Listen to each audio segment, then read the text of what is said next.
Salut la compagnie, c'est Jules Melon et aujourd'hui dans Impro Ciné Critique, je vais vous parler du tout dernier long métrage réalisé par l'un des géants d'Hollywood, à savoir Joseph R. Mankiewicz, sorti en 1972, Sleuth, ou en version française, Le Limier, qui vient d'avoir une réédition en format physique, l'occasion donc de le remettre en avant, et nous retrouvons au casting deux acteurs principaux, à savoir Laurence Olivier, grand monsieur aussi du cinéma, du théâtre, enfin il a fait énormément de choses, qui était plus sur la fin de sa carrière à l'époque, et un jeune, Michael Caine.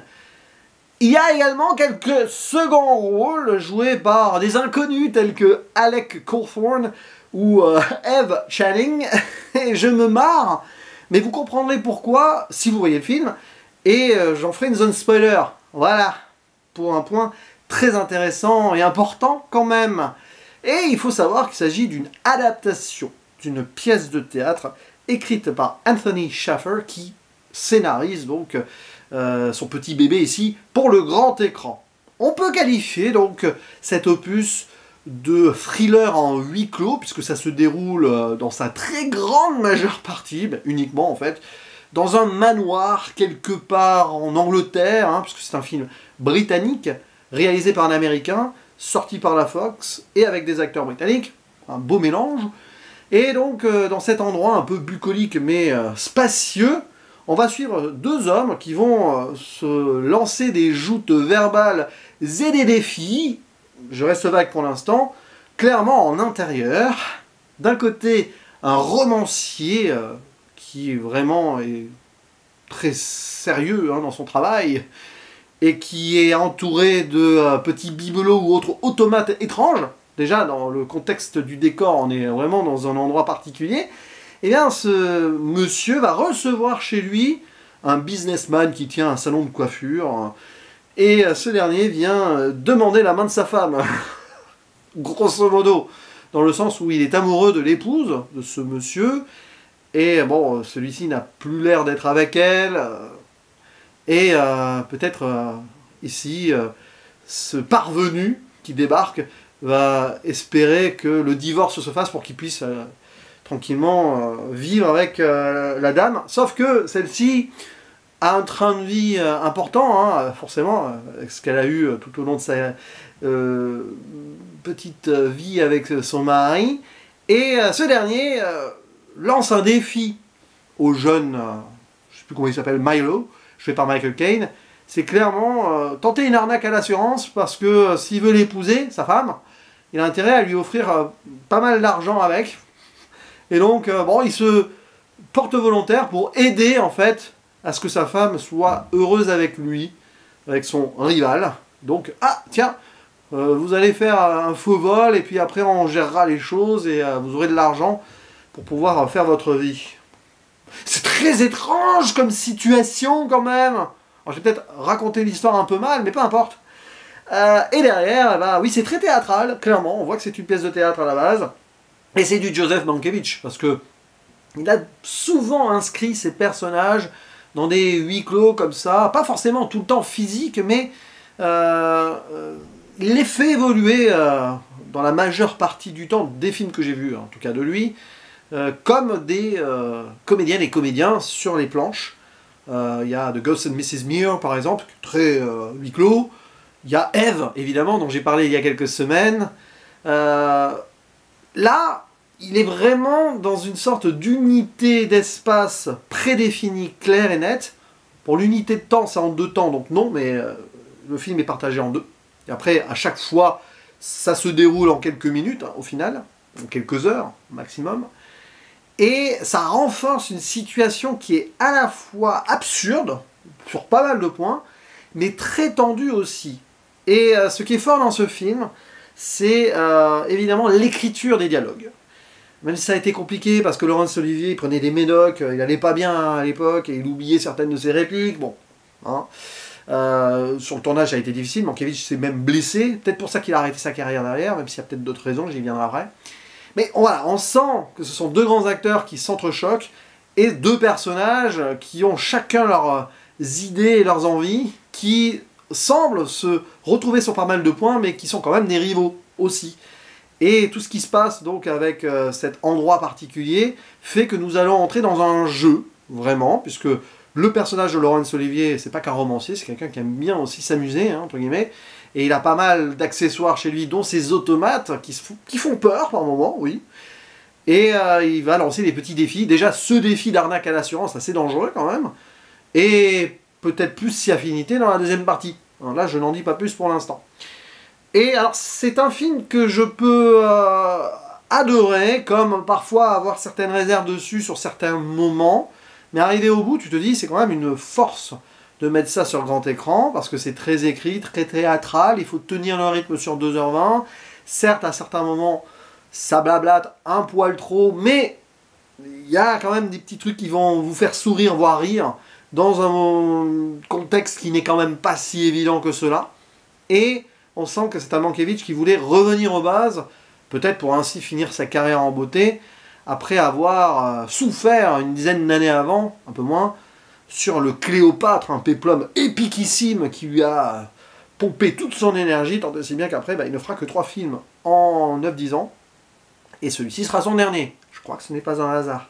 Et comme on sait que Cléopâtre, c'est une fresque avec énormément de comédiens, de gens, de techniciens qui ont bossé dessus, là, il a voulu réaliser un film avec le minimum d'acteurs possible. C'est quand même un beau pied de nez.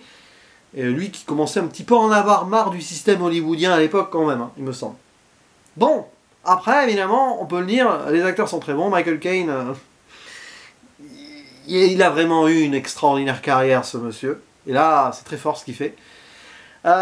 Mais le film est un peu plus surprenant qu'il n'en a l'air. Ou pas. C'est bizarre parce que je vais vous expliquer ça dans la zone spoiler.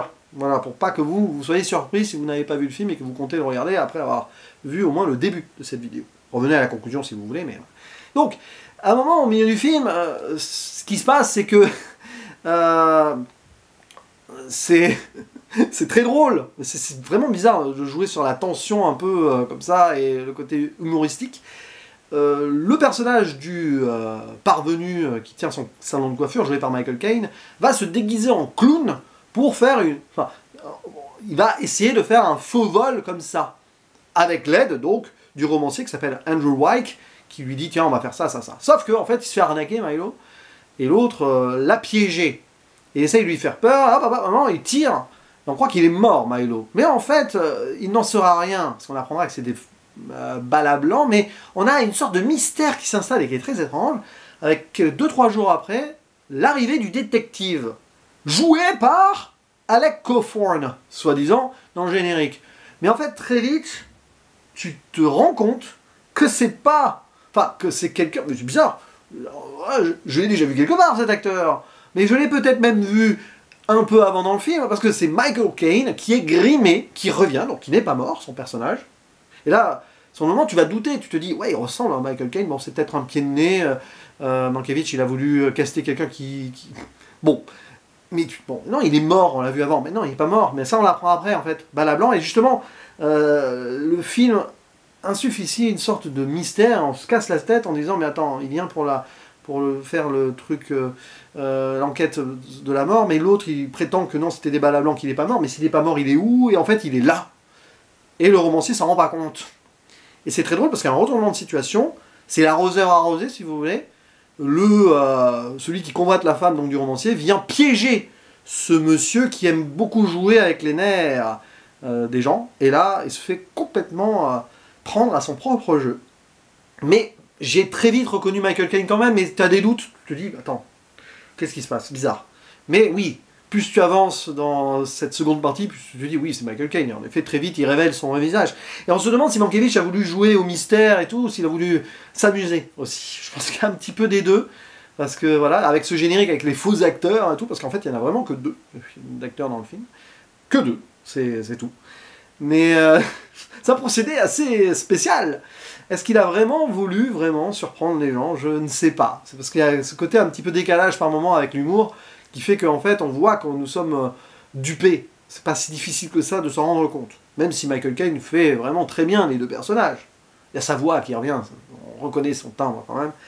Et donc voilà, après il va se passer, puis il y a encore du retournement derrière, parce que, soi-disant, le romancier il a une maîtresse et tout. Bon, après je vais pas raconter la fin, hein, même si c'est un zone spoiler, c'est pas très important au final de dérouler l'intrigue, mais à la fin ça se termine quand même par la mort de Milo et l'arrivée de la police. C'est-à-dire que les deux sont foutus à la fin, c'est bizarre, parce qu'ils se prennent tous les deux dans un jeu qui s'en amusent, chacun à leur tour, mais en fait, au final, les deux sont pris dedans. C'est un petit peu fataliste comme finale, mais ouais, ça, je pense que ça rentrait bien avec l'état d'esprit de Mankiewicz à l'époque. Après, je sais pas si c'est comme ça dans la pièce, mais voilà. Je referme la zone spoiler.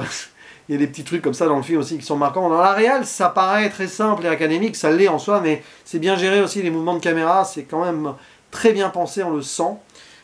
Parfois même on fait des focus sur les automates autour, des petits trucs quand même, voilà. Dans ce monde factice, hein, clairement, de toute façon.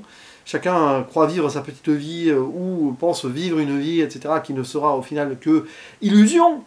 C'est un petit peu l'illusion du théâtre aussi mis au cinéma, avec des personnages qui sont un peu paumés dans leur certitude ou la façon dont ils ont envie de manipuler l'un l'autre. Hein. Au final, voilà, je vais pas revenir sur ce que j'ai dit dans la zone spoiler.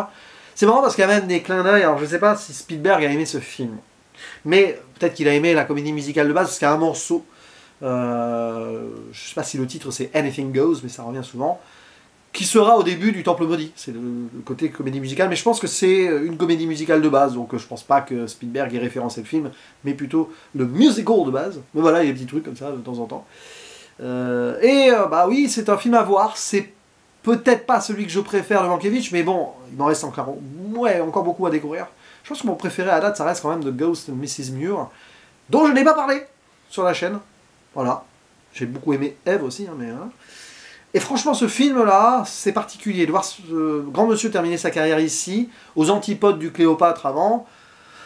Après, bah, il s'est libéré d'Hollywood, alors peut-être contraint et forcé, parce que oui, il a été un petit peu touché physiquement là, par un incident durant le tournage. Alors je ne sais pas si après, c'est parce que il a été diminué. Je n'ai pas trop d'éléments de sa biographie à ce niveau. Vous pourrez le dire en commentaire si vous avez quelques idées. Mais ce qui est sûr, c'est que Le Limier, c'est quand même une belle façon de terminer une richissime carrière d'un monsieur qui a touché un peu à tout, donc au cinéma. N'hésitez pas à dire en commentaire ce que vous pensez de ce Limier, Sleuth, et n'hésitez pas à vous procurer l'édition physique qui vient de ressortir il y a à peine quelques jours. Je crois que c'est chez, je vais y arriver, ESC. Si je dis pas de bêtises, mais vous chercherez sur Google, hein, vous trouverez facilement. Allez, à la prochaine. Ciao!